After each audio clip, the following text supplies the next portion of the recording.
بسم اللہ الرحمن الرحیم.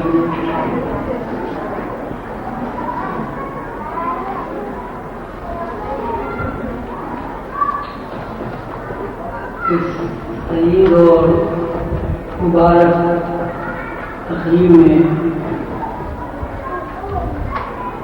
آپ تمام حضرات دور دراز سے تشریف لائے.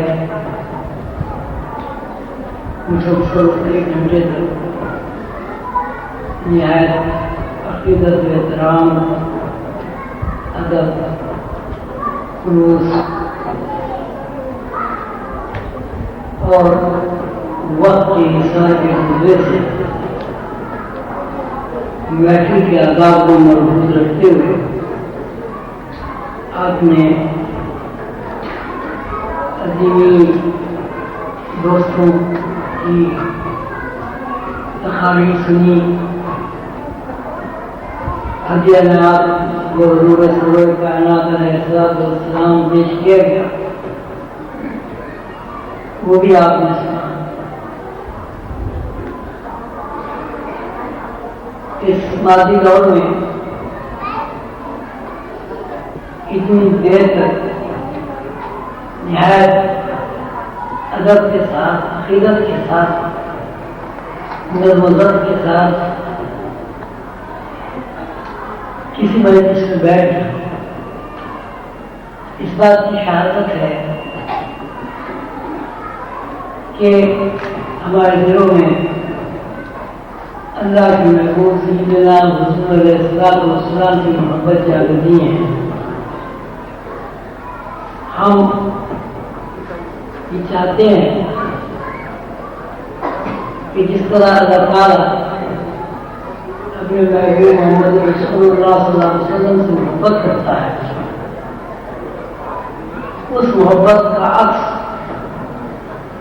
ہمارے دلوں سے باہر آ کر ہمارے چشم بصیرت میں آتے ہیں. آپ نے بہت خوبصورت نعتیں سنی، اچھے مقالے سنے.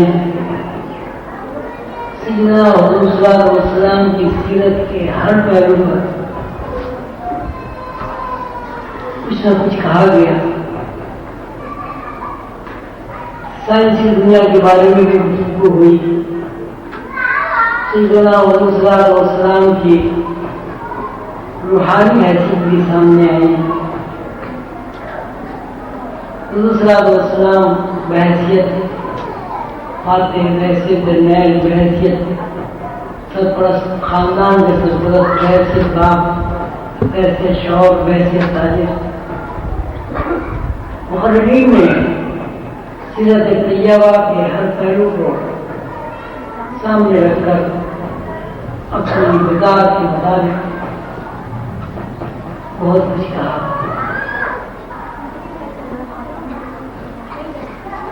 اللہ تعالیٰ کی اشارت کے مطابق اللہ تعالیٰ نے خود حضور علیہ السلام کے ذکر بلند کیا.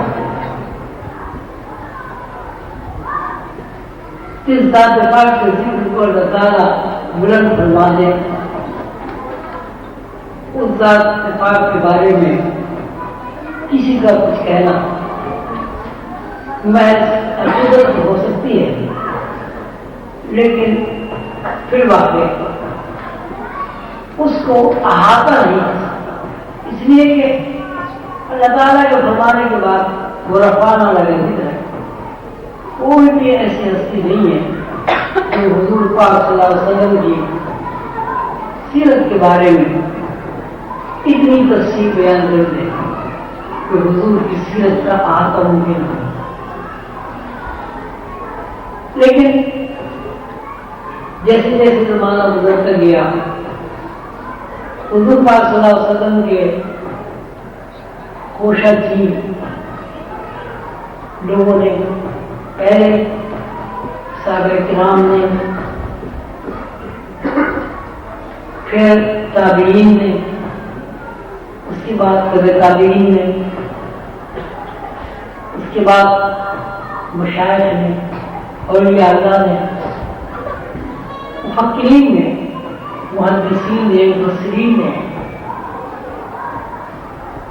اس لیے کچھ نہ کچھ کہا کہ ہر زمانے میں انسانی شعور میں ارتقا ہوتا رہا اور ہر زمانہ انسانی شعور کے لیے ارتقا کی دعوت بنتا رہا۔ آدم کے زمانے سے لے کر آج کے زمانے تک اگر غور کیا جائے تو ایک ہی بات سمجھ میں آتی ہے کہ آدم بن حیث نو اس زمانے میں نہیں تھا، ایک انگوٹھا جس کا بچہ تھا۔ آدم علیہ السلام پیغمبر تھے، آدم علیہ السلام ہمارے جتنے افضل ہیں، آدم علیہ السلام نسل انسانی کے وارث بھی ہیں، بانی بھی ہیں، لیکن جب ہم ماضی پر غور کرتے ہیں تو ہم یہ دیکھتے ہیں کہ آدم کا شعور آج کے شعور سے بہت کم تھا۔ مثلا آدم علیہ السلام کے زمانے میں ان کی نسل میں اتنا شعور نہیں تھا کہ وہ کپڑے پہن سکتے، آدم کی نسل میں اتنا شعور نہیں تھا کہ وہ مکانات بنا سکے، آدم کی نسل میں اتنا شعور نہیں تھا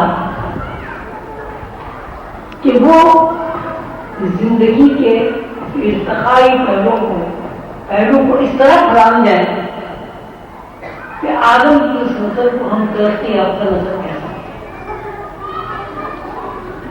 ارتقائی زمانہ تاریخی اعتبار سے جو ہمارے سامنے ہے وہ یہ ہے کہ آدم سے مراد آدم کی اولاد پہلے جڑیں، ان کی خوراک تھی، پتے ان کی خوراک تھے، خود روفن ان کی خوراک تھی، لباس کے لیے انہوں نے پہلے بڑے پتوں کو استعمال کیا، اس کے بعد انہوں نے سطر پوشی کے لیے کھال کا لباس بنایا، اور برابر یہ زمانہ ترقی کرتا رہا، نسل انسانی پتھر کے دور میں داخل ہو گئی، پھر نسل انسانی نے آپ کو دریافت کر لیا تو دھات اور لوہے کی زمانے میں داخل ہو گئی اور ترقی کی تو علوم کے زمانے میں داخل ہو گئی۔ علوم نے جیسے جیسے ترقی کی انسانی شعور کی ترقی کرتا رہا اور سیدنا حضور صلی اللہ علیہ وسلم تک جو ہمیں انسانی ارتقا ملتا ہے وہ نہایت پست ارتقا ہمارے سامنے ہے۔ آپ سب جانتے ہیں کہ سیدنا حضور صلی اللہ علیہ وسلم کے زمانے میں بیت اللہ شریف میں تقریباً 390 بت رکھے تھے۔ ان بتوں کو جو ان کے اپنے ہاتھ سے بنائے ہوئے تھے یا انہوں نے بڑی بڑی قیمتیں دے کر خریدا تھا، ان کی اوپر سے کرتے تھے، ان سے منت مرادیں مانگتے تھے، ان سے ڈرتے تھے اور ذرا کہ اگر ان کی بے حرمتی ہو جائے تو ہمیں نقصان ہو جائے گا۔ ان کے لیے چڑھاوے چڑھتے تھے، قربانیاں دی جاتی تھیں۔ یہ بات کسی بھی طرح ایسی نہیں ہے کہ جس کے بارے میں ہم یہ کہیں کہ سیدنا حضور صلی اللہ علیہ وسلم کی بعثت سے پہلے، نبوت سے پہلے اہل مکہ یا اہل قریش جو ہے وہ ارتقائی رہ سکتے ہیں۔ اس سے زیادہ پست دینی جہالت بے شعوری کی کیا دلیل ہو سکتی ہے کہ پتھر کے بنائے ہوئے بتوں کو وہ پوچھتے تھے اور پتھر کے بنائے ہوئے بتوں کو وہ خدا مانتے تھے۔ سیدنا حضور صلی اللہ علیہ وسلم اسی دور میں پیدا ہوئے، مکے میں جہاں بت رکھے تھے وہاں دوسری قوموں کے لوگوں کو اس بات کی بھی اجازت تھی وہ اپنے مذہب اور عقیدے کے مطابق وہاں عبادت کر سکتے۔ وہاں لوگ نمازی پڑھتے تھے، وہاں لوگ اللہ کا ذکر بھی کرتے ہیں، وہاں یہودی بھی آتے ہیں، وہاں عیسائی بھی آتے ہیں، وہاں ایسے بھی لوگ تھے جو بتوں کو خدا نہیں مانتے تھے، لیکن ان کے اندر اتنی ہمت اور جرأت نہیں تھی کہ وہ ان بتوں کا بتلان کر سکے اور ان بتوں کے بارے میں کچھ آواز اٹھا سکے۔ حج بھی ہوتا تھا، حضور پاک صلی اللہ علیہ وسلم کی بعثت سے پہلے حج بھی ہوتا تھا، لوگ آ کے حج بھی کرتے تھے اور خانے کعبے سے طواف بھی۔ بیت اللہ کی عقیدت بھی اپنی جگہ تھی، تاریخ بتاتی ہے کہ بیت اللہ شریف کے برابر میں ہر وقت آگ دیتے تھے اور وہ آگ میں ان پہ قربانیاں پیش کی جاتی تھیں۔ آندھی چلی خانہ کعبے میں اخلاف میں کہ لکڑی میں آگ لگ گئی، اب مسئلہ یہ کھڑا ہو گیا کہ خانہ کعبے کو بنایا کیسے جائے۔ خانہ کعبے کو بنانے کے لیے اس کی جو دیواریں جل رہی تھی ان کو مسمار کرنا پڑتا، جب تک خانہ کعبے کی دیواریں مسمار نہیں ہوں گی زمین نہیں ملے گی، اور جب تک زمین سامنے نہیں آئے گی تو بنیادیں نہیں کھینچ جائیں گی۔ مکے کے بڑے بڑے سردار، مکے کے بڑے بڑے امیر کبیر لوگ جمع ہوئے کہ خانہ کعبے کو بنانا چاہیے، لیکن کسی ایک آدمی کے اندر اتنی ہمت اور جرأت نہیں ہوئی کہ مکے میں جو خانہ کعبہ تھا اس کی دیوار کو منہدم کر سکے، اس لیے کہ ہر آدمی اس بات سے خوف زدہ تھا کہ مکی کی دیواروں کے اوپر اگر کدال مارا گیا تو ایک تباہی پہ جائے گی، ایک مصیبت آ جائے گی، ایک پریشانی آئے گی۔ دوسری بات تاریخ ہمیں یہ بتاتی ہے کہ جب مکے کی دیواریں گری تو مکے کے نیچے ایک تہخانہ، اس تہخانے میں لوگ نظر نیاز کے لیے چڑھاوے چڑھاتے تھے، سونا ڈال دیتے تھے، پیسہ ڈال دیتے تھے، سکے ڈال دیتے تھے۔ تو جب وہ غار کھلا اس دیوار کے ہٹنے سے تو لوگوں نے دیکھا، عام لوگ تو جان نہیں سکتے تھے، لوگوں نے دیکھا تو وہاں ہی دیکھا کہ اس زر و جواہرات کی بنیاد پر وہاں ایک بہت بڑا اجدہا آ کر بیٹھ گیا۔ مشہور ہے کہ جہاں سونا ہوتا ہے، خزانہ ہوتا ہے، وہاں اجدہا آ جاتا ہے، بہت بڑا اجدہا۔ دیوار گرنے سے وہ اجدہا باہر آ کے بیٹھ گیا۔ اب مزید ایک دہشت پھیل گئی کہ اگر اس اجدہا کو مارا گیا تو یہ اجدہا جو ہے خانہ کعبے کے میں اللہ کے لیے جو نظر نیاز دی جاتی ہے اس کی حفاظت کرتا ہے۔ اس اجدہا سے خوف میرا کھو گیا۔ اب انہوں نے کہا کہ اجدہا کی موجودگی یا ہاتھ سے نکل کر اجدہا کا موجود ہونا اس بات کی علامت کرتی کہ اللہ تعالیٰ نہیں چاہتا کہ خانہ کعبہ دوبارہ تعمیر کیا جائے۔ اردو کا کرنا ایسا ہوا کہ ایک بہت بڑا پرندہ اڑتا ہوا آیا اور وہ اجدہا کو اٹھا کے اس نے پرواز کی اور آسمان میں گم گیا۔ اب اہل مکہ کے ذہنوں میں نہیں بات آئی کہ اللہ تعالیٰ یہ چاہتے ہیں کہ خانہ کعبے کی دوبارہ تعمیر کی جائے۔ پھر یہ مسئلہ پیش ہوا، خانہ کعبے کی تعمیر کرنے کے لیے ملبہ اٹھانا ضروری ہے اور دیواریں توڑنی ضروری ہے۔ ان میں سے ایک بزرگ آگے بڑھے اور انہوں نے بہت محتاط انداز میں مکی کی دیوار پر کدال کی طرف لگائی اور وہ 3 ضربے لگانے کے بعد واپس آ گئے اور انہوں نے کہا کہ رات اور انتظار کرنا چاہیے. کوئی ایسا واقعہ تو نہیں ہوتا کہ اللہ تعالیٰ اپنے گھر کو گرانے سے ناراض ہو یا اللہ تعالیٰ یہ نہ چاہتے ہو کہ گھر دوبارہ بنے. رات بھر میں انتظار کیا اور کوئی ایسا واقعہ پیش نہیں آیا. صبح کو ان لوگوں نے کدال سے دیواریں صاف کی, زمین کھودی.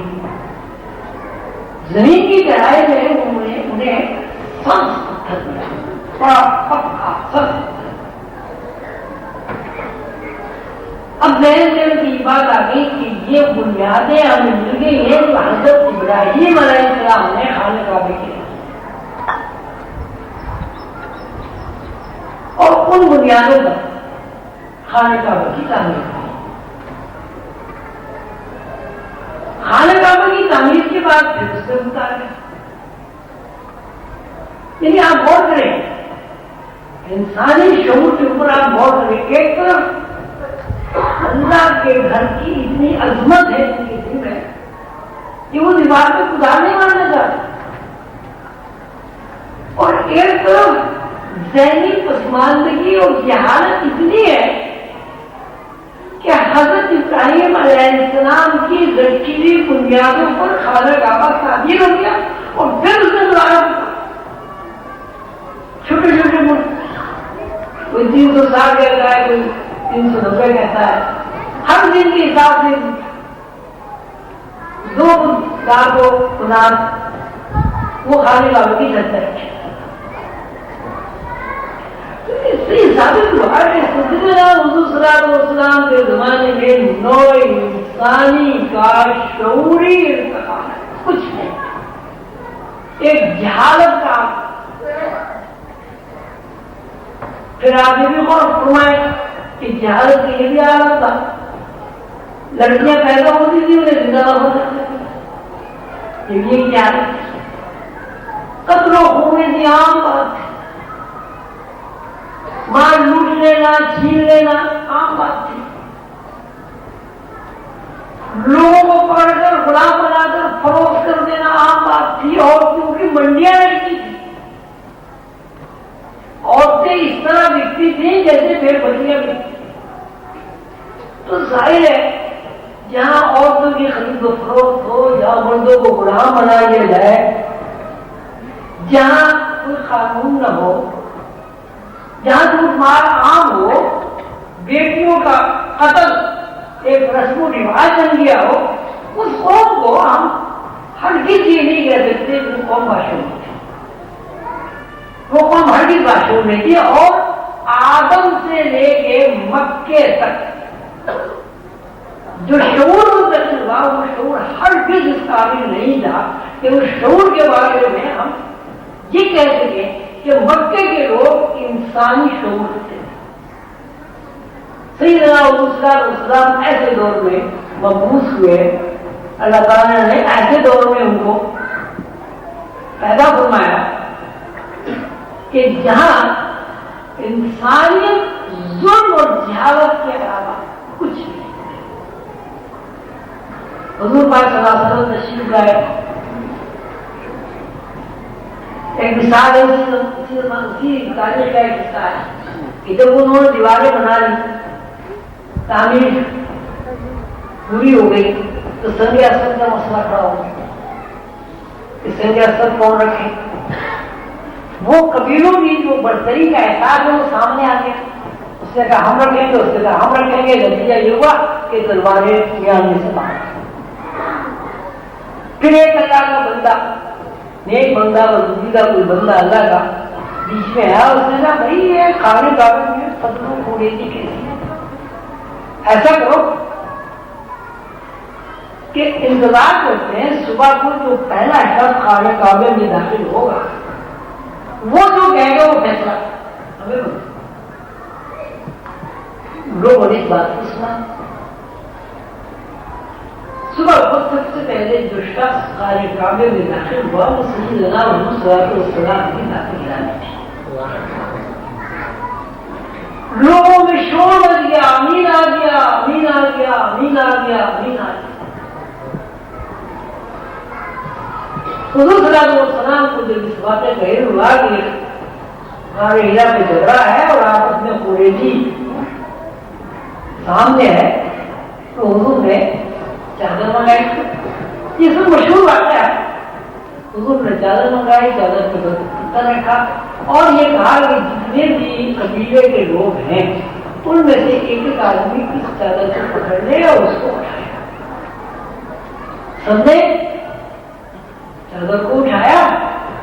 سیدنا حضور صلی اللہ علیہ وسلم نے سنگ اکثر اٹھا کر دیوار پہ رکھ دیا.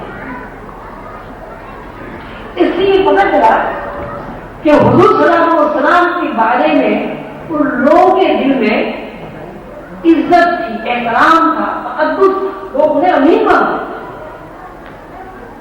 لیکن جب حضور صلی اللہ علیہ وسلم نے اللہ کا پیغام سنایا، اللہ کی وحدانیت کی تبلیغ کی، سارے مخالف ہو گئے. اس کا مطلب یہ ہوا کہ وہ ذہنی اعتبار سے قریش مکہ جو ہے بالکل مسلمان کر رہے ہیں. ان کی اپنی زندگی میں کوئی رسول اہم نہیں. حضور صلی اللہ علیہ وسلم نبوت سے پہلے حضور نے یہ دیکھا، تاریخ بات کی شاہد ہے کہ ان کے دادا حضرت مطلب غار حرا میں تشریف لے تھا اور وہاں کوئی چیز رہتی.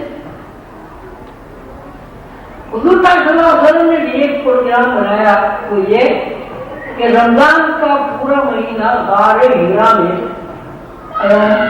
کریں. رمضان کے علاوہ بھی تشریف لے جاتے رہے، لیکن یہ بات تاریخ کی ثابت ہے کہ مسلسل 5 سال سیدنا حضور صلی اللہ علیہ وسلم پورے مہینے ایک سال میں غار حرا میں تشریف لے کا سامان ہے آپ دیکھیں. اور وہاں غار حرا میں ظاہر نماز تو فرض ہوئی نہیں اس وقت.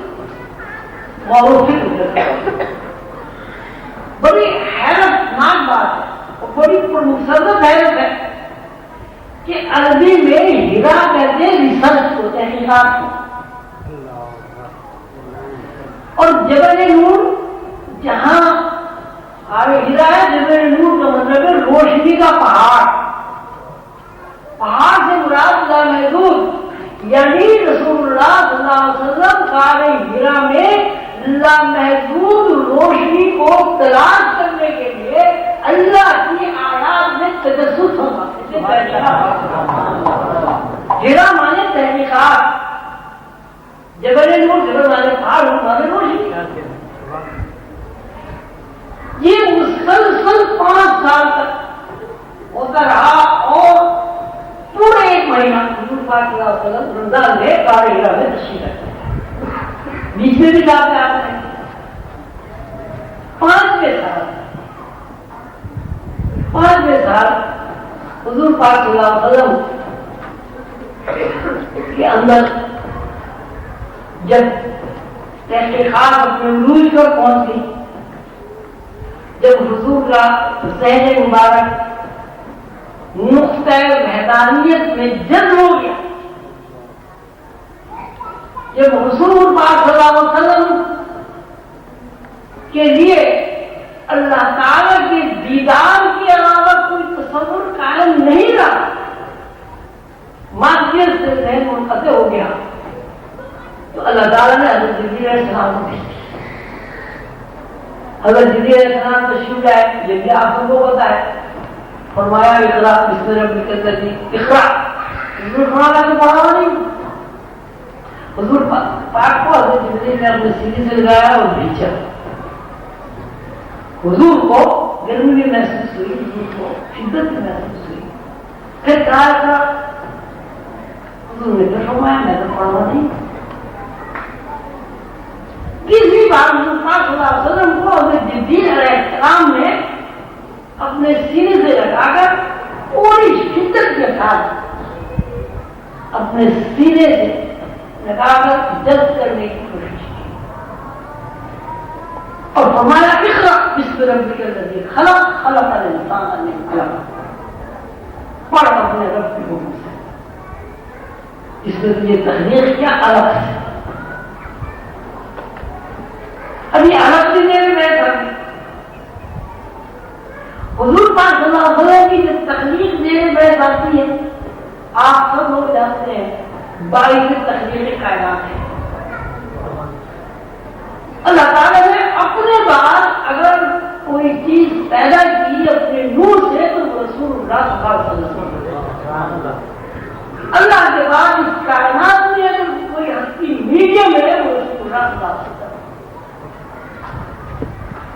خود خلد بابا رحمۃ اللہ علیہ فرماتے ہیں کہ ایک اللہ ہے بیچ میں سیدنا محمد صلی اللہ علیہ وسلم اور اس کے بعد ساری کائنات ہے.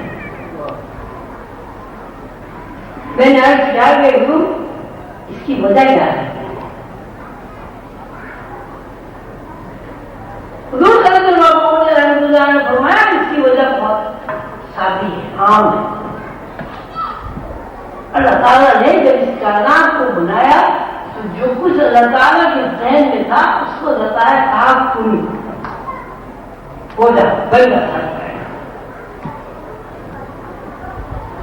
تو اس کا مطلب یہ ہو کہ اللہ تعالیٰ کے ذہن میں جو پروگرام تھا، جو اللہ تعالیٰ کے ذہن میں تجلیات تھی، جو اللہ تعالیٰ کے ذہن میں مشیت تھی، جو اللہ تعالیٰ کے ذہن میں انوار تھے، وہ انوار ان کے بعد مظہر بنے. تو اللہ تعالیٰ کو یہ پتا چلا کہ کائنات کے دوسرے افراد تو فرشتے ہوں، جنات ہوں، انسان ہوں، درخت ہوں، پہاڑ ہوں، اللہ تعالیٰ کی تجلیات کو براہ راست برداشت نہیں کر سکتے. تو اللہ تعالیٰ نے اس تجلی کا زور کم کرنے کے لیے اس تجلی کے جلال کو لطافت میں منتقل کر کے بیچ میں سیدنا السلام کو میڈیم بنا تاکہ اللہ تعالیٰ کی تجلی فروغ تجلی وسوزت پر. حضرت جبریل کہتے ہیں کہ اگر میں بیت المعمور سے ذرا سا اونچا ہو جاؤں تو تجلی سے جل کر ڈھاک ہو جاؤں گا. جبریل کہہ رہے ہیں فروغ تجلی وسوزت پر. اور انہوں نے کہا کہ جبریل سے حضور پاک صلی اللہ علیہ وسلم فرمایا کہ تمہیں پتہ ہے کہ بیت المعمور جہاں تم رہتے اس کے اوپر کیا ہے؟ ایسا ہمیں تو نہیں پتا، ہمیں تو پیغام آتا ہے اڑے آتے ہیں. اور اگر اپنا جو مقام ہے بیت المعمور پر اس کے اوپر ذرا سے بھی اٹھ جائے تو ان کے دل میں خاکستر ہو جائیں گے. اب تجلی کا یہ عالم جبریل جیسے فرشتے پر اگر ڈائریکٹ تجلی نازل ہو جائے تو جبریل بکھا اس زور کو، اس جلال کو لطافت میں گزرنے کے لیے اللہ تعالیٰ نے سیدنا حضور علیہ السلام کو اپنا میڈیم بنایا. باعث تخلیق کائنات آپ لوگ سنتے ہیں باعث تخلیق کائنات کیا مطلب؟ باعث تخلیق کائنات کا مطلب کیا ہے؟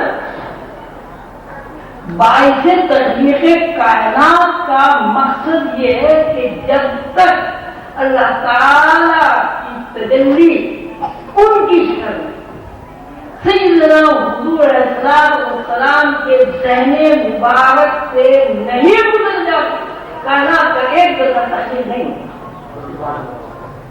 باعث تخلیق کائنات کہ جب کن ہوتا کن بنا دیں تو کن کی پوری تجلیات، پوری مشیت، پورا حصہ سیدنا حضور صلی اللہ علیہ وسلم کے دماغ مقدس میں آ کر رک جاتا ہے اور وہاں سے لہروں کی شکل میں نکل کر کائنات جو ہے وہ تخلیق ہوتی ہے.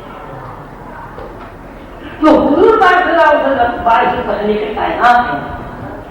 اب بات یہ اب کیا کر رہے ہیں؟ جبریل علیہ السلام اقرا بسم ربک الذی خلق اور اس رب کریم کے نام سے انسان کو تجھے خلق انسان من علق اور تخلیق کیا انسان کو علق مانے نطفے سے.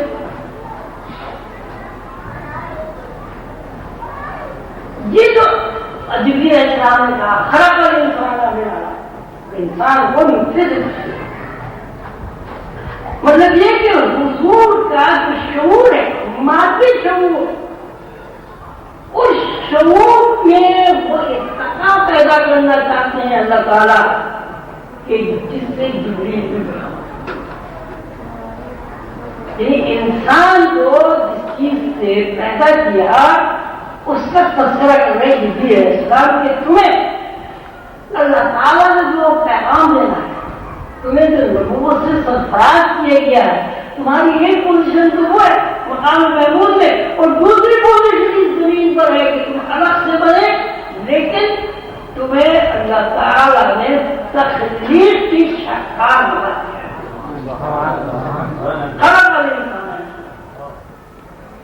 اس تخلیق کی شکار نے 5 سال تک، 5 سال میں 1 مہینہ مسلسل 30 دن، اور 20 کے دن جتنے بھی ہیں غار ہرا میں گزرے، اور غار ہرا میں کیا کیا؟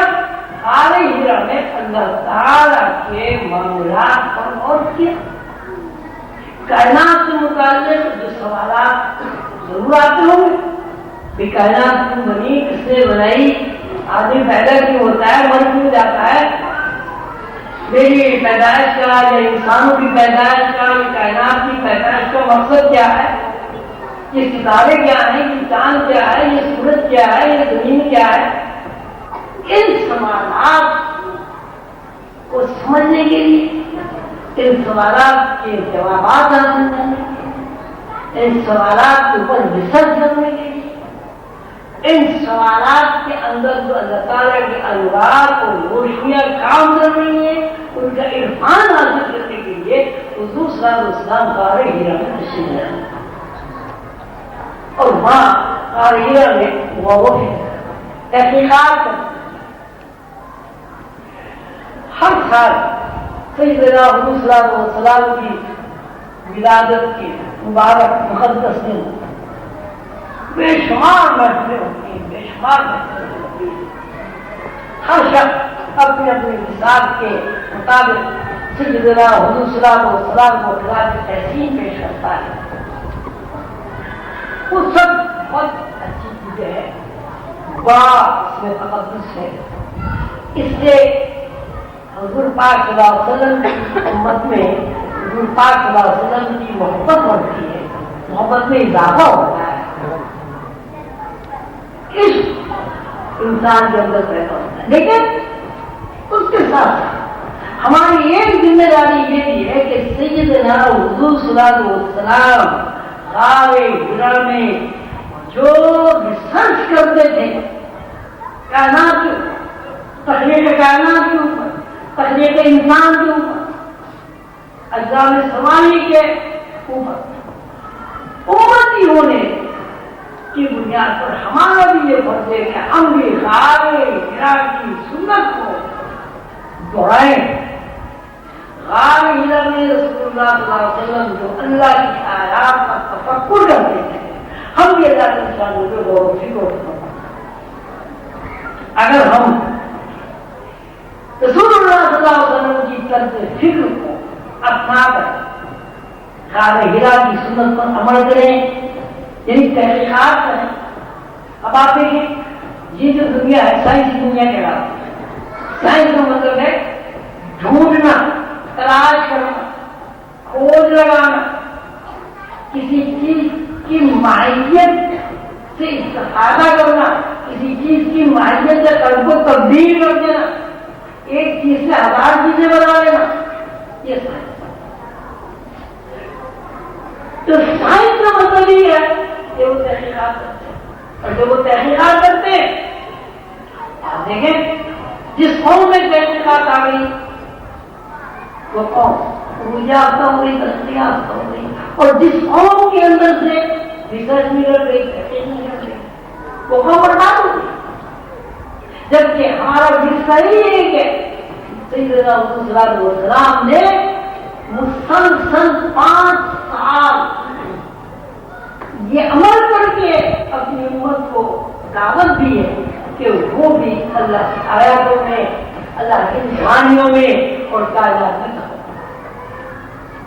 یہ مجالس جو ہوتی ہیں دارالعلوم لوگوں کو، اس میں لوگ نہایت ادب سے، احترام سے، عقیدت سے، عشق رسول سے شریک ہوتے ہیں۔ جیسے ماشاء اللہ 3-4 گھنٹے ہو گئے، اگر رسول اللہ صلی اللہ علیہ وسلم سے تعلق حاصل نہ ہو 4 گھنٹے بیٹھا بہت مشکل ہے۔ جو ہم یہاں بیٹھے ہوئے جمے ہوئے، نہ ہمیں پیاس میں چاہیے، نہ ہمیں کھانے کی خواہش ہے، نہ ہمیں یہ پتا کہ وہ کتنی دور جانا، یہ ہمارے اندر رسول اللہ صلی اللہ علیہ وسلم کی چنگاری ہے جس نے ہمیں یہاں بٹھایا ہے۔ اس چنگاری کو بھڑکانے کے لیے جو طریقہ ہے وہ یہ ہے کہ ہم سیدنا حضور صلی اللہ علیہ وسلم کی غار حرا کی سنت، اور جب رسول اللہ صلی اللہ علیہ وسلم غار حرا میں اللہ کے کلام سے مستفید ہوئے، حضرت جبریل علیہ السلام وحی لے کر آئے، اور اس کے بعد جب خانہ کعبہ میں حضور صلی اللہ علیہ وسلم تشریف لایا اور انہوں نے بربرا جو تبلیغ اللہ کی میدانیت، اس میدانیت سے یہ پتہ چلا کہ مکے کی قوم ارتقائی سے نہیں، مکے کی قوم بہت پسماندہ قوم ہے۔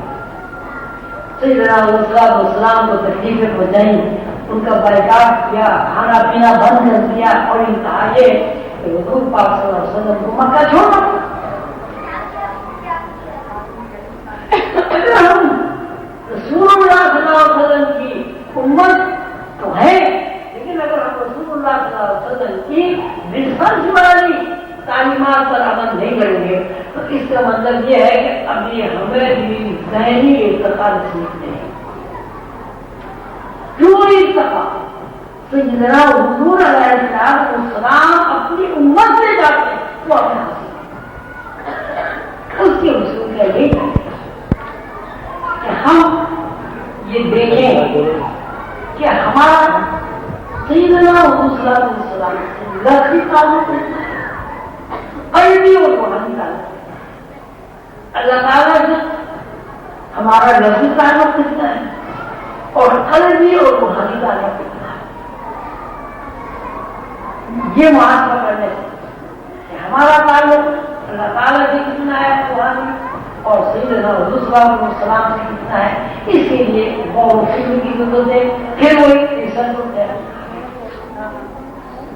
غار حرا کی سنت امت مسلمہ کے لیے اس بات کا پیغام ہے کہ روشنیوں کو تلاش کرو، روشنیوں کے اندر تفکر کرو، روشنیوں کے اندر غور و فکر کرو، اور جب ہم اس سنت پر عمل کر کے سیدنا حضور صلی اللہ علیہ وسلم کی تجربے کو اپنا لیں، جبھی ہم رسول اللہ صلی اللہ علیہ وسلم سے قربت حاصل کر سکیں۔ ایک قربت تو زبانی ہے کہ ہم کلمہ پڑھ کے رسول اللہ صلی اللہ علیہ وسلم کی امت میں داخل ہو گئے، اور ایک قربت یہ ہے کہ ہم اپنی روح سے واقف ہو کر جب چاہیں اللہ کی رحمت سے رسول اللہ صلی اللہ علیہ وسلم کی نسبت سے جب چاہیں رسول اللہ صلی اللہ علیہ وسلم کے دربار میں حاضری دے کر عرض کریں یا رسول اللہ السلام علیکم۔ یہ ہو سکتا ہے، یہ کوئی ناممکن بات نہیں ہے، صرف اتنی سی بات کرنی ہے کہ جسمانی تعلق کے ساتھ ساتھ رسول اللہ صلی اللہ علیہ وسلم سے روحانی تعلق بھی ہمارا قائم ہے، اور جس گھڑی روحانی تعلق قائم ہو جاتا ہے رسول اللہ صلی اللہ علیہ وسلم کے دربار میں حاضری ممکن ہو جاتی ہے، اور رسول اللہ صلی اللہ علیہ وسلم کے ایسے امتی کو جڑے جا سکتے ہیں۔ اس کا طریقہ غور و فکر ہے، تفکر ہے، مراقبہ ہے۔ اللہ تعالیٰ ہم سب کو توفیق عطا کرے کہ ہم رسول اللہ صلی اللہ علیہ وسلم سے جو لفظی تعلق ہمارا ہے اس تعلق کے ساتھ ساتھ ہمارا روحانی تعلق میں قائم ہو جائے۔ آپ سب لوگ تشریف لائے، آپ کا بہت شکریہ، اور انشاءاللہ عشاء کی نماز پڑھیں گے، عشاء کی نماز کے بعد پھر آپ کا بازار کھانا کھا کر شکریہ۔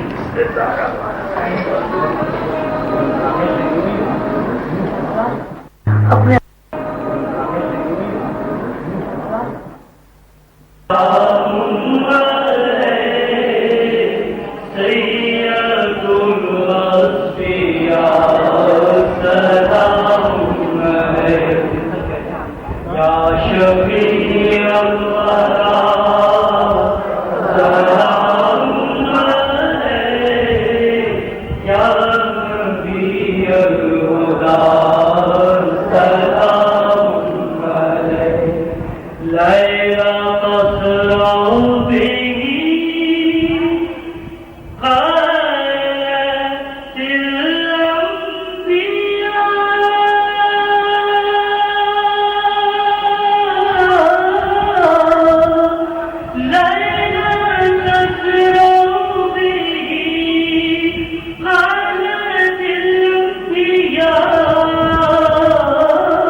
ایسے ہم سب کھڑے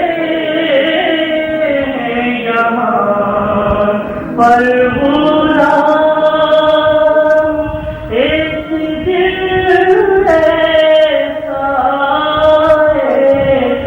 ماہ تمام تیرے روزے کے ہوں سامنے سب کھڑے پیش کرتے ہوں یوں ہی درود و سلام یا الہی میں لایا ہوں واسطہ کہ رج نہیں تھی کبھی کرتے ہیں یہ عاجزانہ سلام ہو قبول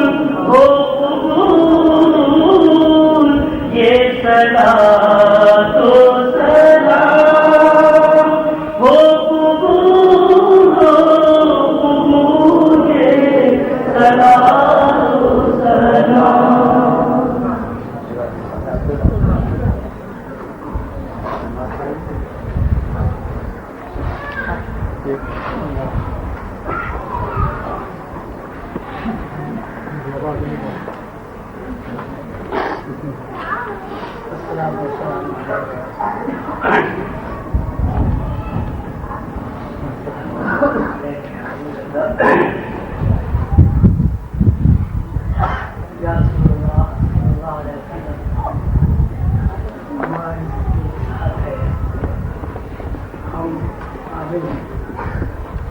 ہم نے اپنے وطن کے مطابق آپ کے نام کے لیے منعقد کی اور ہم جیسے ہی ہیں بندے ہیں افعال ہیں نگاہ ہے آپ کی خدمت میں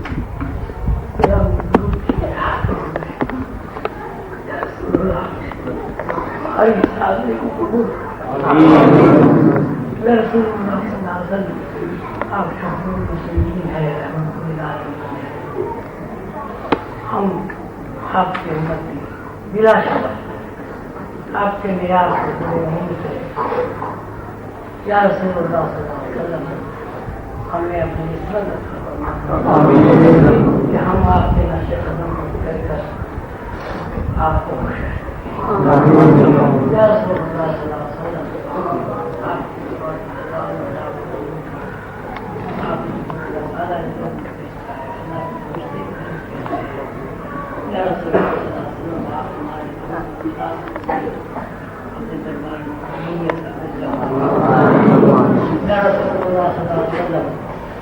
ہماری روحانی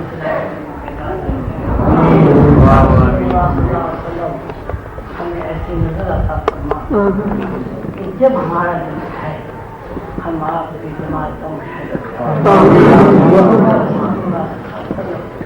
ہمیں اس طرح کا توفیق عطا فرما کہ ہم آپ کے محبوب اللہ تعالیٰ کا احسان حاصل کریں یا رسول اللہ صلی اللہ علیہ وسلم ہمیں اپنے دوست حضور صلی اللہ علیہ وسلم کے فیصلے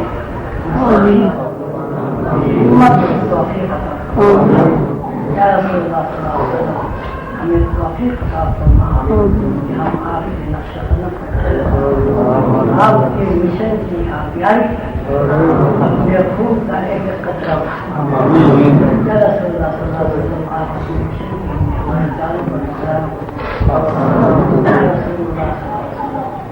ہمیں اپنی ذات کا اپنے دوست آمین یا اللہ ہمارے اندر جو کمزوریاں ہیں ہمارے اندر جو سیاہیاں ہیں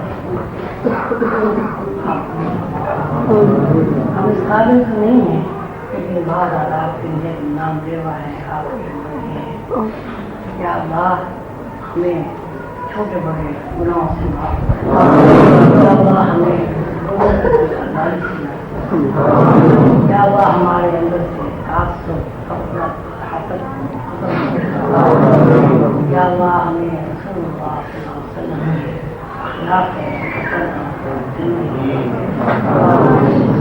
یا اللہ ہمیں روح کی تعلیم دیا یا اللہ ہمیں اصلاح یا اللہ ہماری پریشانیوں کو ہمارے دکھوں کو ہمارے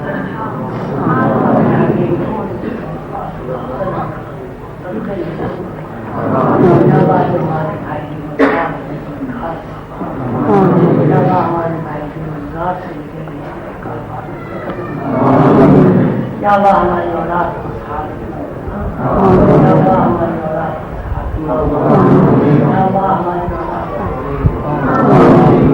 یا اللہ والدین کی میں اولاد کی جو حقوق ہے والدین کی توفیق عطا اولاد کے حقوق یا اللہ والدین شادی بیاہ سے متعلق یا اللہ والدین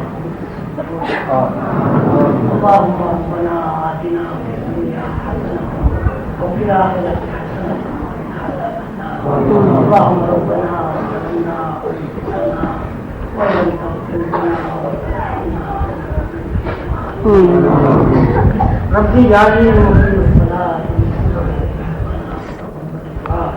ربنا اغفر لي ولوالدي وللمؤمنين يا الله ما يوالين يا الله يا والدين يا الله نعمت التوفيق ولا بالمستحيل وصلى الله تعالى على خير خلقه محمد وعلى واصحابه چھوٹی سے چھوٹی کسبیں بیان کرتے اور چھوٹے سے چھوٹے وقفے کو بڑے سے بڑے وقفے میں تقسیم کرتے. اس کا مطلب یہ ہوا کہ لمحہ کوئی وقفہ نہیں ہے, کوئی ایسی اطلاع ہے جو اطلاع ہمیں لمحے کے کروڑویں حصے میں لمحے کو تقسیم کر دیتی ہے. وہ اطلاع اس لمحے کو طویل وقت میں بیان کر کے کروڑوں سال میں محیط کر دیتی ہے. ایک آدمی جو 60 سال پہلے پیدا ہوا جب 80 سال کا ہوتا ہے تو 80 سال کے واقعے کو بیان کر دیتی ہے. بچپن سے 80 سال کا وقفہ ایک لمحہ بن جاتا ہے. یعنی 80 سال گزرنے کے بعد جب اپنے بچپن یا ماضی میں مشاہدہ کرتا ہے تو ایک لمحے کے 1000ویں حصے میں بچپن کا تذکرہ کرتا ہے. حالانکہ اصولاً ہونا یہ چاہیے تھا کہ جس طرح بچپن سے 80 سال گزار کر آدمی 80 سال کا ہوا, اسی طرح 80 سال سے بچپن میں جانے کے لیے 80 سال کا وقت گزارنا تھا. ایسا نہیں. 80 سال کا بوڑھا جب بچپن کا تذکرہ کرتا ہے تو اس کے اندر بچپن سے لے کر 100 سال تک کا عرصہ فلم کی طرح لپٹ کر سامنے آ جاتا ہے. سائنسدان زمین سے سورج کا فاصلہ 9 کروڑ میل بتاتے ہیں. ہم جب زمین پر کھڑے ہو کر سورج کو دیکھتے ہیں تو اس کا مطلب یہ ہوا کہ ایک لمحے کے کروڑویں حصے میں 9 کروڑ میل کا فاصلہ طے کر لیا گیا. اگر لمحے کے کروڑویں حصے میں 9 کروڑ میل کا فاصلہ طے نہ کرتے تو سورج نہیں دیکھ سکتے تھے. اسی طرح دوسرے سیاروں کا تذکرہ آتا ہے کہ فلاں سیارہ سورج سے بھی دور ہے, لیکن جب اس سیارے کی طرف متوجہ ہوتے ہیں تو وہ سیارہ آنکھوں کے سامنے آ جاتا ہے. زمین سے سیارے کا فاصلہ کھربوں میل پر پھیلا ہوا ہے. ہمیں ایک لمحے کے اندر اس فاصلے سے گزار دیتا ہے. یہ جو چیز کروڑوں میل کے فاصلے کو لمحے سے روشناس کرتی ہے وہی ادراک ہے. ادراک کا جب تذکرہ کرتے ہیں تو یہ بتانا مقصود ہوتا ہے کہ انسان اور اللہ کا ایک رشتہ ہے.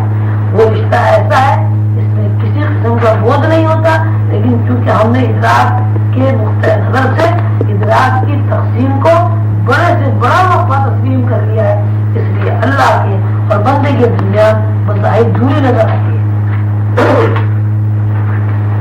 ہم جب یہ کہتے ہیں کہ زمین سے سورج کا فاصلہ 9 کروڑ میل ہے, اور اگر اس 9 کروڑ میل کو تسلیم کر لیں اور اللہ کی موجودگی جس مقام پر ہے اس مقام کا تعین کر لیں تو کھربوں میل کا فاصلہ ہو جاتا ہے. مثلا اگر ہم 9 کروڑ میل کا فاصلہ تسلیم کرتے ہیں تو سورج سے آسمان تک کا فاصلہ 9 کروڑ میل فرض کر لیا جائے اور مذہبی صحائف کے نقطۂ نظر سے 7 آسمان ہوتے ہیں, پھر عرش, پھر کرسی, پھر اللہ کا خیال ہے. اس طرح زمین سے عرش اور کرسی تک 10 مقامات کا تعین ہوتا ہے. اگر ہر مقام کا فاصلہ 9 کروڑ میل فرض کر لیا جائے تو اللہ اور بندے کے درمیان 90 کروڑ میل کا فاصلہ بنتا ہے. جبکہ ہم خلوص دل سے اللہ کو پکارتے ہیں, ہمارے محسوسات تیز ہو جاتے ہیں اور ہم اللہ کو اپنے قریب پاتے ہیں. خود اللہ کا ارشاد ہے میں ربی جان سے زیادہ قریب ہوں, اللہ کا ارشاد ہے. اور بندے اللہ کے درمیان 90 کروڑ میل کا فاصلہ متعین کرتے ہیں. یہ ادراک کی ایک طرز ہے. ادراک دراصل ایک نقطہ ہے, اس نقطے کے پھیلاؤ کا نام ادراک اور سمیٹنے کا نام بھی ادراک ہے. جب نقطہ سمٹتا ہے تو وقفے نظر انداز ہو جاتے ہیں, اور جب نقطہ پھیلتا ہے تو فاصلے طویل ہو جاتے ہیں. روحانیت درس دیتی ہے کہ اس نقطے کو سمجھ کر نقطے کی اس واردات سے رشتہ مستحکم کریں جو نقطے کا سمٹنا ہے. اگر اس نقطے کے سمٹنے سے رشتہ استوار کر لیا جائے تو ہمارے اور کائنات کے درمیان فاصلے معدوم ہو جائیں گے. اس کے برعکس نقطے کے پھیلاؤ سے رشتہ مستحکم کرتے ہیں تو فاصلے زندگی بن جاتے ہیں. جتنے زیادہ وقت فاصلے کی طوالت ذہنی طور پر قبول کر لیتے ہیں اسی مناسبت سے ٹائم اسپیس کی گرفت زیادہ ہو جاتی ہے. اور جس قدر ہم اپنے اوپر فاصلے اور وقتوں کا ہجوم توڑ دیتے ہیں اسی مناسبت سے فاصلے کی نفی کر دیتے ہیں اور ادراک کے زاویے میں قدم رکھ دیتے ہیں جہاں ٹائم اسپیس ختم ہو جاتا ہے. وہاں صرف ادراک رہتا ہے. وہ ادراک یہ ہے کہ انسان خود کو ٹائم اسپیس سے آزاد کر کے اللہ کے قریب ہو جاتا ہے. ہم یہ بتا چکے ہیں ادراک سمجھ, اور ادراک کسی سیکنڈ کی کم سے کم قطر ہے. دوسری طرف ادراک طویل سے طویل وقفہ ہے. یہ دونوں ادراک کے دو ہر شخص ادراک کی اس طرح عمل سے ہر وقت گزرتا رہتا ہے. اللہ تعالیٰ ہر انسان کو ادراک کے سمٹنے اور پھیلنے کی صلاحیت عطا کرتے ہیں. بال دیگر سیاہ نقطے کی دونوں صفات کا ادراک انسان کو عطا کیا گیا ہے. جب نقطے کے سمٹنے کی ادراک کا تذکرہ کرتے ہیں تو اس زندگی کا تذکرہ کرتے ہیں جو خواب کی رات ہے. جب ہم نقطے کے اس پہلو کا تذکرہ کرتے ہیں جس پہلو کو پھیلنا کہا گیا ہے اور ادراک کے اس طرز کو بیداری یہ دن کہا جاتا ہے. ادراک کی دونوں طرزیں انسان میں موجود ہیں اور ہم متحرک رہتی ہے. ادراک ذہن کے علاوہ کچھ نہیں ہے. یعنی ذہن جس طرح وقفوں کی پیمائش کرتا ہے, وقفوں کی پیمائش چھوٹی قسم میں یا طویل وقفوں میں ہے. دونوں ادراک کے دو رخ ہیں. ادراک کو ہم اطلاع کے معنی میں بیان کر سکتے ہیں. جب اطلاع کا تذکرہ کرتے ہیں تو اس اطلاع میں ہمیں اس کے علاوہ کوئی بات نہیں ملتی, کیونکہ جہاں سے اطلاع چلی وہ بھی کسی کا ذہن ہے اور جس مقام پر قبول کی گئی وہ بھی ذہن ہے. اطلاع دینے اور قبول کرنے والا ذہن ہے. ذہن کے دو رخ ہیں اور ذہن ہی ہے جو ہمیں نقطے کی سمٹنے اور پھیلنے کی اطلاع دیتا ہے.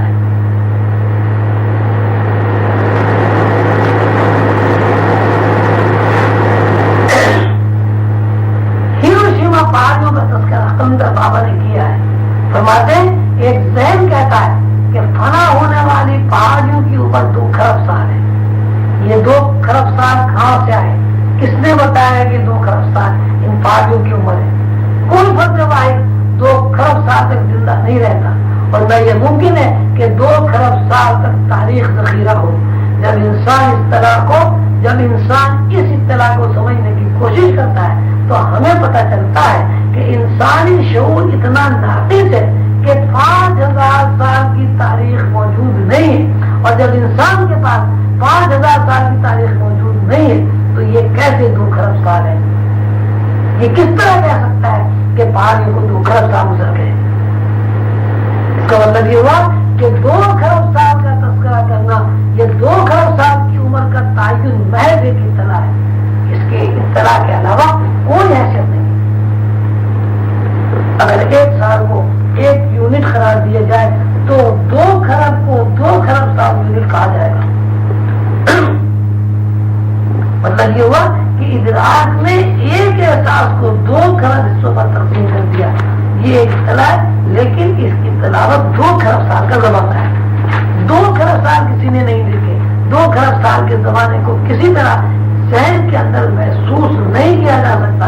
لیکن جب سننے والے نے 2 کھرب سال کی اطلاع کے بارے میں سنا تو اس نے عملاً 2 کھرب سال کی استوالت کا احساس کیا، اس نے 2 کھرب سال کی اطلاع کو قبول کر لیا۔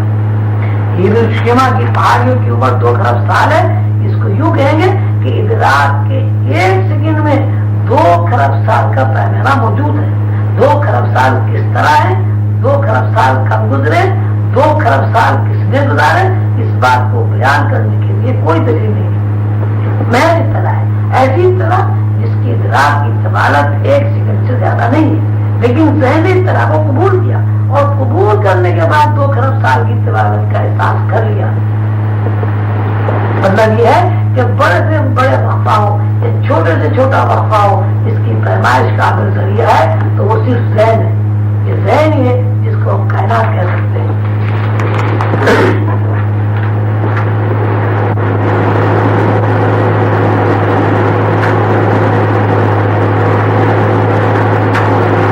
ہر فرد اپنے بارے میں یہ جانتا ہے کہ میں ہوں۔ جب کوئی فرد یہ جان لیتا ہے کہ میں ہوں تو اس کے بعد یہ سوال پیدا ہوتا ہے کہ میں کیا ہوں۔ جب آدمی کے ذہن میں کیا ہوں کا سوال ابھرتا ہے تو پھر لامحالہ یہ سوال بھی پیدا ہوتا ہے کہ میں کہاں ہوں اور کہاں سے آیا ہوں۔ میں ہوں، میں کیا ہوں اور میں کہاں سے آیا ہوں، یہ سب ادراک کی درجہ بندی ہے۔ میں ہوں، میں اور ہوں دونوں کا تعلق علم سے ہے۔ سوال یہ پیدا ہوتا ہے کہ میں ہوں بحیثیت علیم کے کس طرح معلوم ہوا کہ میں ہوں۔ یوں کہا جائے گا کہ انسان کی اپنی ذات کا تشخص اور اپنی انفرادی حیثیت علم کے علاوہ کچھ نہیں۔ میں بحیثیت علیم اور ہوں بحیثیت علم۔ جب کوئی بندہ اپنی انفرادیت کا تذکرہ کرتا ہے تو کہتا ہے میں ایک طرف علم اور دوسری طرف علیم۔ علم اور علیم کی تعریف بیان کرنے کے لیے متوجہ ہونا پڑتا ہے۔ یہ علیم کون ہے، یہ صفت کیسے معنی سے وجود میں آئی، پھر ساتھ ساتھ یہ بات غور طلب ہے کہ علیم نے اپنی صفت کا مظاہرہ کیا تو کس طرح کیا۔ علم کو ہم اطلاع کے علاوہ دوسرا نام نہیں دے سکتے۔ انسان بحیثیت علیم اور انسان بحیثیت علم کے دو رخوں سے مرکب ہے۔ علم اور علیم دونوں کا تعلق اطلاع سے ہے۔ یہ اطلاع کہ میں ہوں کہیں سے آئی اور انسان نے بحیثیت علم کے اطلاع کو قبول کر لیا۔ اس بات کو یوں کہیں گے کہ انسان ایک اطلاعاتی ادراک ہے، ایسے ادراک جس کی بنیاد اطلاع پر قائم ہے۔ اطلاع کے اندر معنی پہنائے جاتے ہیں، ایک طرف اطلاع میں معنی نہیں ہوتے اور دوسری طرف معنی پہنائے جاتے ہیں۔ اطلاع کے اندر جب طوالت زیر بحث آئی تو وقفہ پیدا ہو جاتا ہے، اور جب طوالت نہیں تو وقفہ کم سے کم ہو جاتا ہے، یا اتنا کم ہو جاتا ہے کہ وقفے کے باوجود الفاظ میں بیان نہیں کیا جا سکتا۔ اطلاع میں ادراک کی طوالت 1 سیکنڈ سے زیادہ نہیں ہے، لیکن یہی طوالت جو 1 سیکنڈ سے زیادہ نہیں ہے کھربوں سال تک محیط ہو جاتی ہے۔ لیکن کھربوں سال کا تذکرہ کرتے ہیں، تو اس وقت کھربوں سال کے تذکرے میں جو وقت لگتا ہے وہ 1 سیکنڈ سے زیادہ نہیں ہے۔ انسان ایک اطلاع ہے، کیونکہ انسان کو ذات خود اطلاع ہے، اس لیے ساری زندگی اطلاع ہے۔ یہ خبر ہے، خبر متواتر جو قبول کرتا ہے، قبول کرنے کے بعد اس کو جذبات اور احساسات یا احوال کا نام دیتے ہیں۔ جذبات ہوں، احساسات ہوں، حواس ہوں، سب کا تعلق اطلاع پر ہے۔ اطلاع میں تو حواس ہے، اطلاع نہیں ہے۔ تو اطلاع ہے تو حواس ہے، اطلاع نہیں ہے تو حواس نہیں ہے۔ سوال یہ پیدا ہوتا ہے کہ یہ اطلاع کیا ہے۔ حضرت عیسیٰ نے فرمایا God said light and there was light۔ خدا نے کہا روشنی اور روشنی ہو گئی۔ اسی بات کو قرآن نے کن فیکون سے بیان کیا۔ اللہ تعالیٰ نے کہا ہو جا اور وہ ہو گیا۔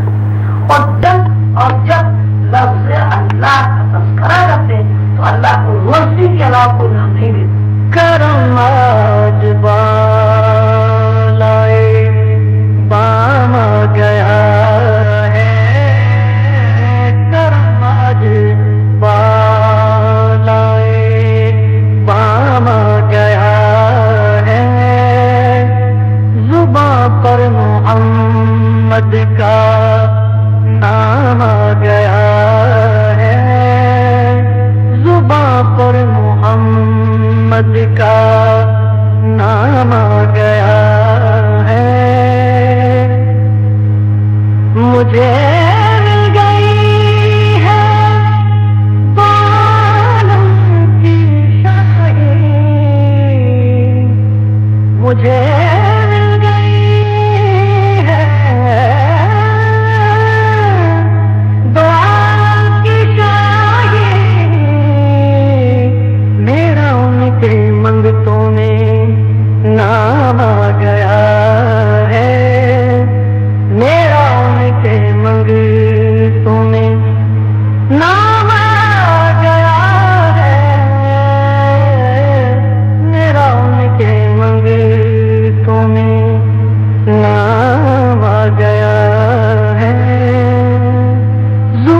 کا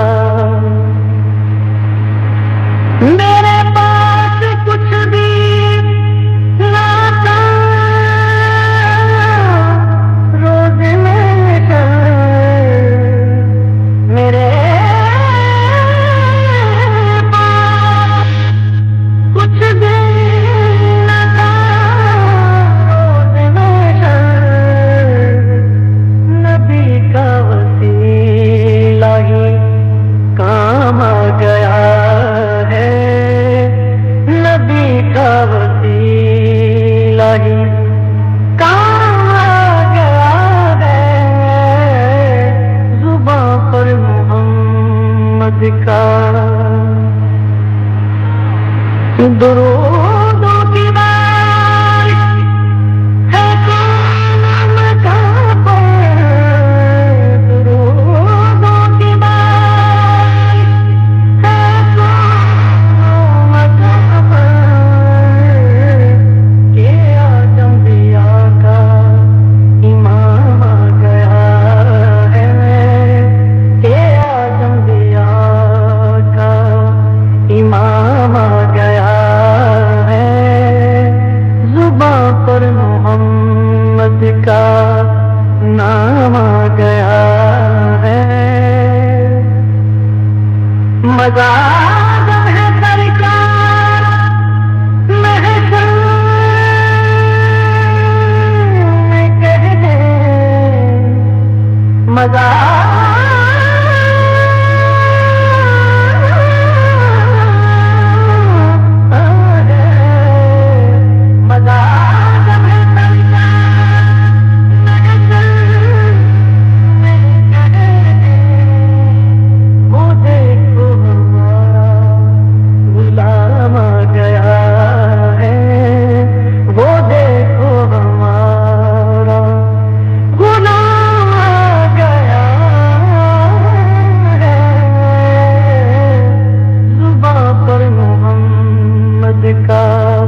نام آ گیا ہے چلا ہوا بزم سینے خالد نگاہوں میں حسن تمام آ گیا ہے کرم آج بالائے بام آ گیا ہے زباں پر محمد کا نام آ گیا ہے کرم آج بالائے بسم اللہ الرحمن الرحیم معزز ناظرین کتاب لوح و قلم کی تشریحات کے سلسلے میں یہ جو نشست ہوئی ہے اس نشست میں اب تک تشریحات سے متعلق 603 صفحات آپ کے سامنے پڑھے گئے ہیں ان 603 صفحات میں جو کچھ آپ نے سنا اس کو اگر مختصر الفاظ میں بیان کیا جائے یا اس کی سمری بیان کی جائے تو یہ بات ذہن کے اوپر وارد ہوتی ہے یا ہمیں یہ علم حاصل ہوتا ہے کہ کتاب لوح قلم میں مرشد کریم خضر بابا اولیاء رحمۃ اللہ علیہ نے یہ قانون بیان کیا ہے کہ جب کچھ نہیں تھا تو اللہ تھا. اللہ کے ذہن میں کائنات سے متعلق ایک پروگرام موجود تھا. جب اللہ نے اس پروگرام کو وجود بخشا یا اللہ نے اس پروگرام کو ظاہر کرنا چاہا تو اللہ تعالیٰ نے ان کا یعنی اللہ تعالیٰ کے ذہن میں کائناتی پروگرام کے خط و خال جس طرح وجود پذیر تھے وہ کن کہنے کے بعد وزن بن گئے. کرمل بابا اولیاء رحمۃ اللہ علیہ نے کتاب لوح و قلم میں یہ بات بھی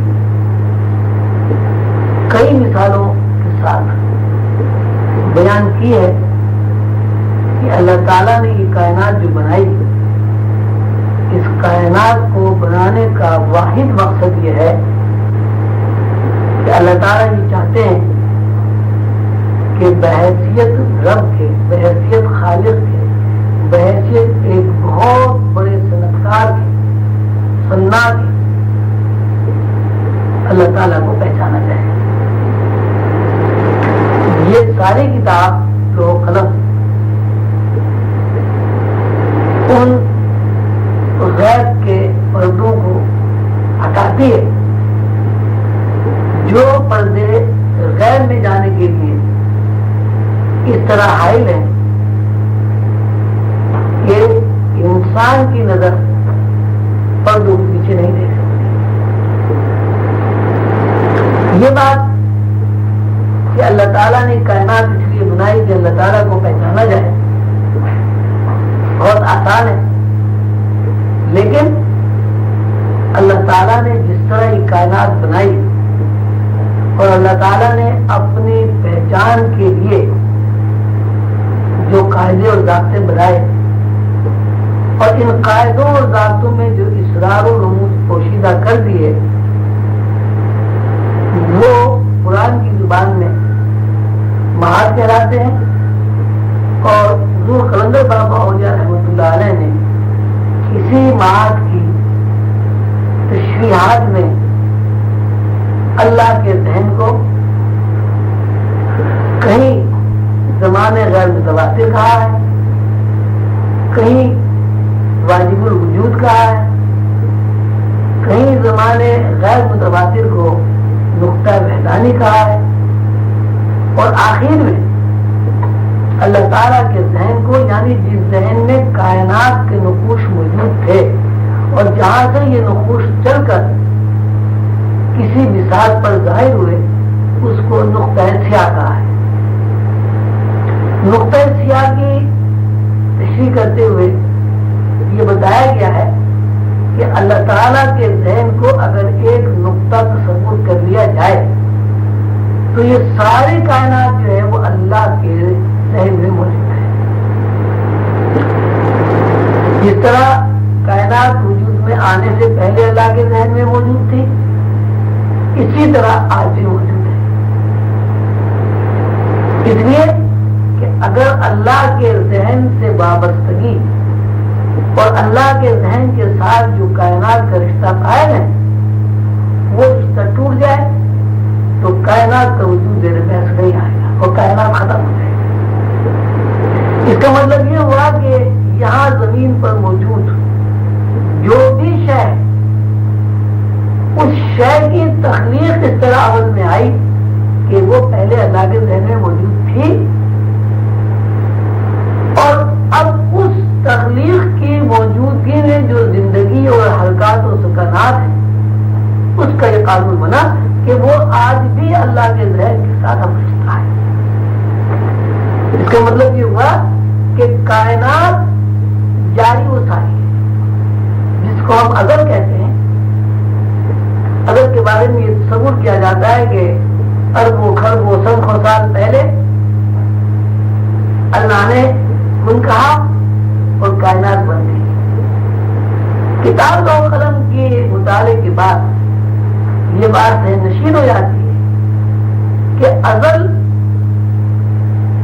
جب بھی شروع ہوا وہ برابر جاری و ساری. یعنی اگر اللہ تعالیٰ نے خربوں سال پہلے کن کہا تو وہ کن آج بھی جاری و ساری ہے، اور یہ کن کا جاری و ساری رہنا اس بات کی علامت ہے کہ اللہ کے ساتھ انسان کا ایک مستحکم رشتہ ہے. اب اس مستحکم رشتے میں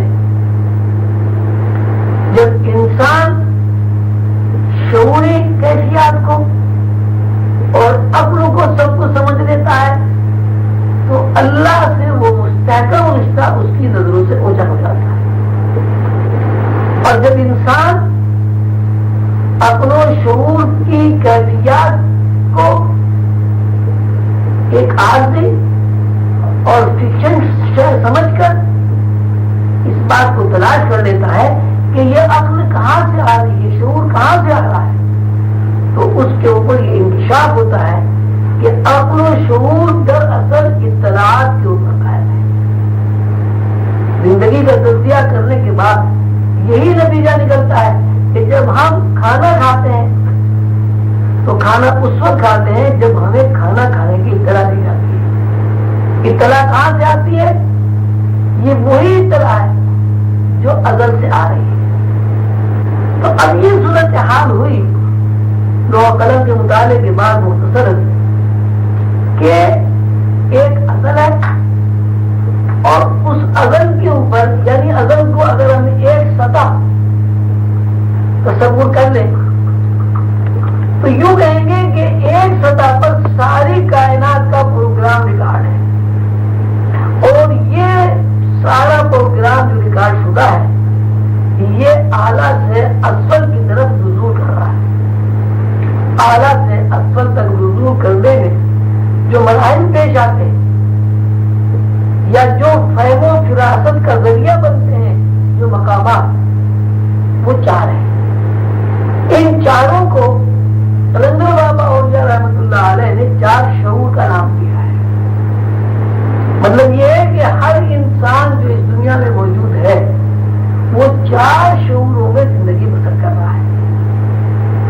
ایک شعور عقل و شعور جس کو ہم کہتے ہیں، یہ جو شعور جس کو ہم عقل کہتے ہیں یہ ہمیں پابند حواس سے آشنا کرتا ہے، یعنی اس شعور میں رہتے ہوئے ہم سوائے پابندی کے، سوائے قید و بند کے کسی دوسری چیز کا تذکرہ نہیں کرتے۔ لیکن ساتھ ساتھ یہ بھی بات ہے کہ یہ پابند حواس بھی ہمیں اسی وقت فائدہ پہنچا سکتے ہیں یا نقصان پہنچا سکتے ہیں کہ جب ان پابند حواس کی کہیں سے فیلنگ ہو، اور جہاں سے ان پابند حواس کی فیلنگ ہو رہی ہے یا جہاں سے مادی جسم کو اطلاع فراہم ہو رہی ہے اس کو ہمارے دانشور، ہمارے سائنسدان، ہمارے مفکرین لاشعور کا نام دیتے ہیں۔ تو زندگی کا دار و مدار دراصل اطلاع کے اوپر ہے، اور اطلاع کا ہم جب تذکرہ کرتے ہیں تو اطلاع کو علم کے علاوہ ہم کوئی دوسرا نام نہیں دیتے۔ اب صورتحال یہ بنی کہ ساری کائنات اللہ تعالیٰ کا علم ہے، یعنی کن سے پہلے اللہ تعالیٰ کے ذہن میں کائناتی جو علم تھا اس کائناتی علم کو اللہ تعالیٰ نے کن کہہ کر خط و خال بخش دی ہے۔ دو شعور جس کا میں نے بھی تذکرہ کیا ہے، جس کو ہمارے جو ماہرین ہیں وہ ایک کو شعور کہتے ہیں، ایک کو لاشعور کہتے ہیں۔ تو یہ شعور کا جو دار و مدار ہے یہ لاشعور سے وابستہ ہے۔ اگر لاشعور سے کوئی اطلاع فراہم نہیں ہوگی تو شعور کام نہیں کرے گا۔ آج کے دور میں یہ جو سائنسی ایجادات ہیں، یہ سائنسی ایجادات سب اس بنیاد پر قائم ہے کہ ہمارے سائنٹسٹ دوسرے شعور یعنی لاشعور سے واقف ہوتے ہیں، لیکن ابھی ان کے اوپر تیسرے اور چوتھے شعور کی علمی حیثیت نہیں کھلی۔ تو اب اس سے یہ مطلب لیا جائے گا کہ جب کوئی بندہ پہلے شعور سے ہٹ کر دوسرے لاشعور میں داخل ہو جاتا ہے تو دوسرے لاشعور میں داخل ہونے کے بعد اس کا ذہن اتنا بالغ ہو جاتا ہے اور اتنا کھل جاتا ہے کہ وہ نئی سے نئی ایجادات کرتا ہے۔ آج کے دور میں جتنے بھی سائنسی ایجادات ہیں، لازل کی نظام ہے، ریڈیو ہے، ٹی وی ہے، فیکس ہے، انسان کو تباہ کرنے کے بہت سارے سامان ہیں جیسے ایٹم بم وغیرہ، جتنے بھی ترقی ہے، اس ترقی کا تعلق جو ہے دوسرے شعور یعنی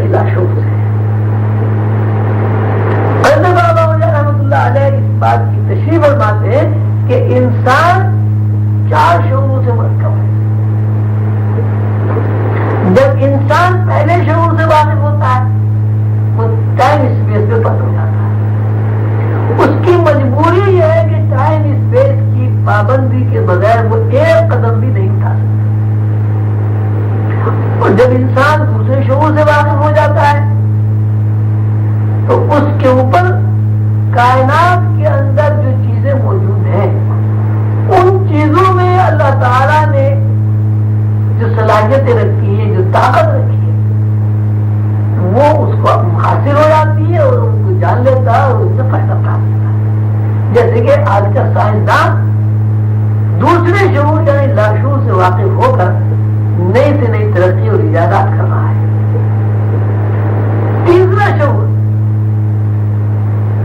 جس سے ابھی تک نوع انسانی واقف نہیں ہے سوائے ان لوگوں کے جو روحانی لوگ ہیں. تیسرے شعور میں یہ سارا کائناتی نظام زیر بحث آتا ہے. اگر کوئی بندہ، کوئی سالک، کوئی روحانی آدمی اپنے مرشد کے تصرف سے، اپنے روحانی باپ کے علم سے استفادہ کر کے تیسرے شعور کا اجرا کر لیتا ہے تو اس کے اوپر کہکشانی نظاموں کی حقیقت کھل جاتی ہے اور وہ یہ جان لیتا ہے کہ چاند، سورج، ستارے اور یہ کہکشانی نظام کس مثال پر قائم ہے. اور جب وہ غیب کی دنیا کی بساط سے واقف ہو جاتا ہے تو جس طرح آج کا سائنسدان دوسرے شعور میں تصرف کر کے نئی نئی ایجاد کر لیتا ہے، اسی طرح روحانی انسان اس بات کے اوپر قادر ہو جاتا ہے کہ وہ آسمانی دنیا میں داخل ہو کر آسمانی دنیا کے شب و روز دیکھ لیتا ہے اور آسمانی دنیا میں جتنی بھی اور ہزاروں دنیا ہیں ان میں تصرف کر دیتا ہے. مرشد کریم قندر بابا اولیاء رحمۃ اللہ علیہ نے چوتھے شعور کی تعریف یہ بیان کی ہے کہ چوتھا شعور دراصل اللہ کا ذہن ہے. جب کوئی بندہ چوتھے شعور سے واقف ہو جاتا ہے یعنی اللہ تعالیٰ سے متعارف ہو جاتا ہے، اللہ تعالیٰ کے ذہن کو جان لیتا ہے تو اس کا وہ رشتہ جو ازل میں اللہ کے ساتھ تھا اور جو ازل سے اللہ کے ساتھ قائم ہے وہ اس رشتے کو دیکھ لیتا ہے، جان لیتا ہے اور پہچان لیتا ہے. اب انسان کی تعریف یہ ہوئی کہ انسان 4 شعوروں سے مرکب ہے اور ہر شعور کے 2 رخ. شعور پہلا جس کو ہم مادی دنیا کہتے ہیں، حواس کی دنیا کہتے ہیں. حواس کی دنیا میں ہم یہ دیکھتے ہیں کہ ایک طرف ہم پابند حواس میں زندگی گزارتے ہیں لیکن ساتھ ہی ساتھ ہم یہ بھی دیکھتے ہیں کہ ایک وقت ہمارے اوپر اسی زندگی میں ایسا آتا ہے کہ ہم پابند حواس سے آزاد ہو کر آزاد حواس میں داخل کرتے ہیں. اور یہ آزاد حواس میں داخل ہونا اس بات کی علامت ہے کہ ہم نے شعور اول کی جو گرفت ہے ٹائم اسپیس اس کا ہم نے راز پا لیا ہے کہ یہ شعور اول جو ہے ٹائم اسپیس کی گرفت میں کس طرح مخیر ہے. اور جب ہم اس کا علم حاصل کر لیتے ہیں تو ہم بیدار رہتے ہوئے یعنی ٹائم اسپیس کی زندگی میں رہتے ہوئے بھی ایسی کوشش کرتے ہیں اور ایسے فارمولے تلاش کر لیتے ہیں کہ جن فارمولوں سے ہم دنیا میں رہتے ہوئے بھی ٹائم اسپیس کو کم سے کم کر سکتے ہیں اور رفتار کو کم و بیش کرنا ہمارے اختیار میں آ جاتا ہے. تیسرے شعور اور چوتھے شعور میں داخل ہو کر ہم غیر کی دنیا سے متعارف ہو جاتے ہیں اور اللہ تعالیٰ سے متعارف ہو جاتے ہیں اور اللہ تعالیٰ کو جان لیتے ہیں اور پہچان لیتے ہیں. جب چوتھے شعور میں ہم داخل ہو جاتے ہیں تو اس کا مطلب یہ ہوا کہ اللہ تعالیٰ نے کائنات کو جس مقصد کے لیے تخلیق کیا ہے وہ مقصد یہ کہ میں نے کائنات کو اس لیے تخلیق کیا تاکہ میں پہچانا جاؤں، وہ مقصد پورا ہو جاتا ہے. اور وہ مقصد جب پورا ہو جاتا ہے تو خالق اور مخلوق کا جو درمیانی رشتہ ہے اس کے اوپر جو پردے پڑے ہوئے ہیں وہ پردے اڑ جاتے ہیں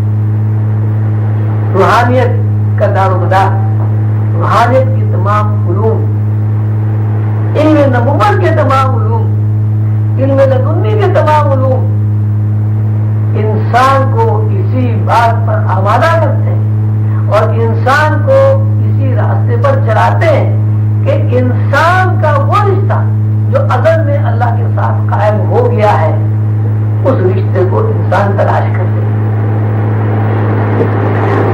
ابھی ہم نے بتایا ہے کہ ساری کائنات اللہ کا علم ہے، اس کی بھی تشریح حضور قادر بابا اولیاء رحمۃ اللہ علیہ نے اس طرح فرمائی کہ جب اللہ نے کون کہا تو ساری کائنات وجود میں آ گئی۔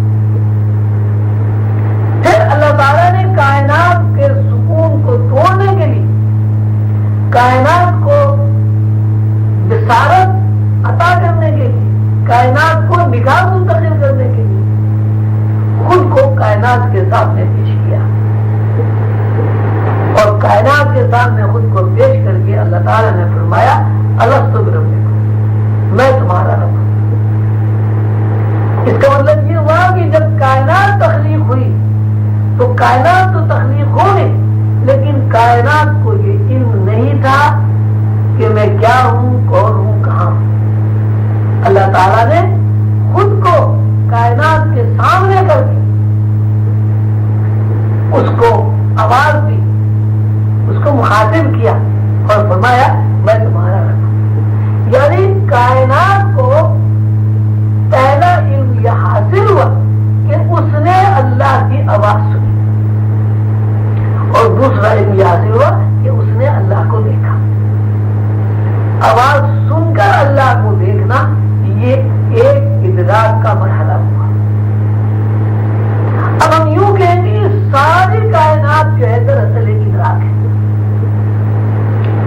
وہ ادراک، وہ پہلا ادراک، اس ادراک نے اللہ کی آواز سنی اور جس ادراک نے اللہ کی ذات کو دیکھا، اور دیکھنے کے بعد اس بات کا اقرار بھی کیا کہ جی ہاں آپ ہمارے رب ہیں۔ تو جہاں کائنات نے اقرار کیا اللہ کے ہونے کا، اسی کو ازل کہا جاتا ہے، اور جہاں کائنات نے اللہ کو دیکھ کر اللہ کی ربانیت کا اعتراف کیا اور اقرار کیا، اسی کو قلندر بابا اولیاء رحمۃ اللہ علیہ شعور چہارم کہتے ہیں، اسی کو نقطہ بیداری کہتے ہیں، اسی کو زمان غیر متواتر کہتے ہیں، اور اسی کو نقطہ سیاہ سے تشریح دیتے ہیں۔ وہ فرماتے ہیں کہ انسان اور ساری کائنات ایک نقطہ ہے، اور اس نقطے کے اندر پوری کائنات بھی موجود ہے اور خود اللہ تعالیٰ بھی موجود ہے۔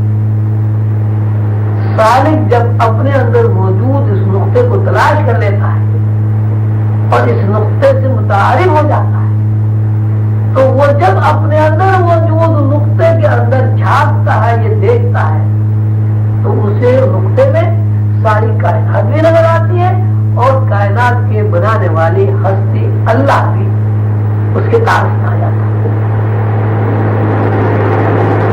تو یہ کتاب روح قلم جس کی تشریحات آپ سنیں،